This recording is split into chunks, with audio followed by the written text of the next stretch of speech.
Welcome to the deep dive. We're all about getting smarter, faster, right? No fluff. Exactly. Straight to the core of things. So today we're digging into something I think a lot of us feel, that test anxiety thing, hmm And how it links up with, well, whether we actually test ourselves when we're learning. and how that in turn affects how much we actually learn. Precisely. We're looking at some pretty solid research here from the Educational Psychology Review. It really connects the dots between anxiety, self-testing, and, performance. Okay, so mission for this deep dive. hmm Figure out how getting nervous about tests might, sabotage our own study efforts, hmm specifically by stopping us using self-testing. That's the core idea. Understanding that chain reaction anxiety stops effective study, which then hurts learning. It's super relevant for anyone trying to learn better. Definitely. And we should probably start by saying self-testing, like practice retrieval. Yeah. It's a powerhouse, right? We know this works. Oh, absolutely. It's one of the most robust, well-established learning strategies out there. Actively recalling information really cements it. Which makes it even more important to figure out what stops us from doing it. So this research, Hmm. it started with a big survey. High school students. Yeah, that's right. The first experiment involved 459 high school students. They basically just surveyed them about their test anxiety levels and their daily study habits. And what popped out? A pretty clear pattern. There was a negative correlation, basically. The higher the student's test anxiety, Uh-huh. the less likely they were to report using self-testing on a regular basis. Okay, that makes intuitive sense, I guess. Yeah. If you're freaked out about failing, maybe quizzing yourself feels risky, like finding out what you don't know. That could definitely be part of it. It might just feel like adding more pressure, but they didn't just stop at the correlation. Right, they looked at grades too. Exactly. They found that this difference in self-testing usage seemed to mediate the relationship between test anxiety and academic performance. Okay, mediate. Let's unpack that. So it's not just Okay. anxiety, dead grades. It's more like Great. anxiety, again, less self-testing, dead grades. You've got it. The lack of self-testing acts like a bridge or maybe a bottleneck between the anxiety and the lower performance. The anxiety changes the study behavior, and that behavior change is what impacts the outcome. Gotcha. So anxiety messes with your study method, and that's the problem. That's what the survey data suggested, but, surveys rely on self-reporting. True. So they took it to the lab. They did. Experiment 2 was a lab study. They brought students in, created a controlled environment, and essentially looked for the same connection. Did it hold up? It did. They confirmed that negative link. Higher test anxiety correlated with less self-testing behavior, even in that controlled setting. Okay, so pattern confirmed.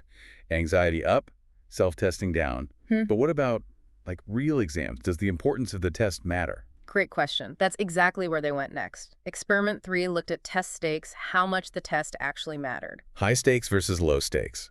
Right. They used a quasi-experimental design for this, so not a pure lab setting, Uh-huh. but looking at students preparing for real exams with different levels of importance. And what happened when the pressure was on? Did they buckle down and self-test more? Well, this is where it gets really interesting and maybe a bit counterintuitive. They found students were actually less likely to use self-testing when prepping for a high-stakes exam compared to a low-stakes one. Wait, really? Less self-testing when it matters more? That seems backwards. It does feel backwards, doesn't it? You'd think high stakes would trigger, pulling out all the stops, using the best techniques. Yeah. But the data suggested the opposite. The pressure seemed to make them shy away from that active retrieval. Maybe, like you said before, the fear of getting it wrong feels bigger when the consequences are higher. So the pressure itself might be pushing them towards less effective, maybe more passive study methods, like just rereading notes. That's a strong possibility. And the fourth experiment really hammered this home.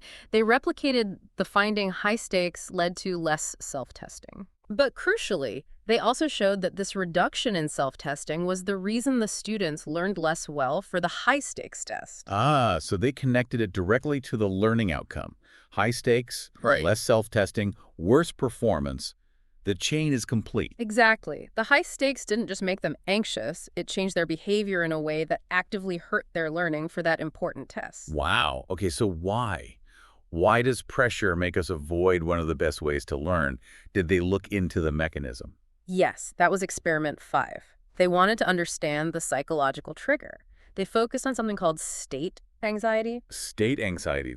That's like the in-the-moment anxiety. Yeah. Not just being an anxious person generally. Precisely. It's that immediate nervousness or worry you feel right then tied to the specific situation, like just before an exam. It's different from trait anxiety, which is more of a general disposition. Got it. And what they found was that these high-stakes tests specifically ramped up this state anxiety. Students felt more anxious in that moment. Okay, makes sense. And that spike in state anxiety, that's what led them to skip the self-testing. That's what the results indicated. The heightened state anxiety predicted the avoidance of self-testing. It's like that immediate feeling of dread directly caused them to steer clear of practice retrieval. And following the chain, avoiding the self-testing then impaired their learning. Exactly. High stakes, higher state anxiety, avoidance of self-testing, poorer learning. It provides that psychological piece of the puzzle. So boiling all 5 experiments down, what's the single biggest takeaway message? I'd say it's this clear negative cycle. Feeling anxious about tests, especially high-stakes ones, makes you less likely to use self-testing. And because self-testing is so effective, avoiding it directly leads to learning less well. A really compelling link between our feelings and our learning habits. Absolutely. It shows how anxiety isn't just a feeling. It actively changes behavior in ways that undermine learning. Okay, so let's shift to the listener. This is fascinating research, but what can people actually do with this information? What are the practical implications? Well, first off, just being aware of this connection is powerful. If you know you get test anxiety, you can be more mindful about whether it's subtly pushing you away from self-testing. Right, like catching yourself thinking, oh, I'll just reread this chapter one more time instead of actually trying to answer questions about it without looking. That might be the anxiety talking. Exactly. It gives you a lens to examine your own study habits. And secondly, it suggests that finding ways to manage that anxiety isn't just about feeling better on test day. It might actually improve your learning during the study process by making you more willing to engage in effective strategies like self-testing. So tackling the anxiety could unlock better study habits. That's the implication. Reduce the anxiety, and you might naturally gravitate towards more active, effective methods. What about like specific strategies? Well, the findings definitely suggest value in interventions that encourage self-testing, especially when the pressure mounts. So maybe consciously building in low-stakes quizzes throughout your learning, like making practice testing a regular, less scary habit. That's a fantastic practical tip. If you normalize self-testing when the stakes are low, it might feel less daunting, less anxiety-provoking when you're facing a big exam.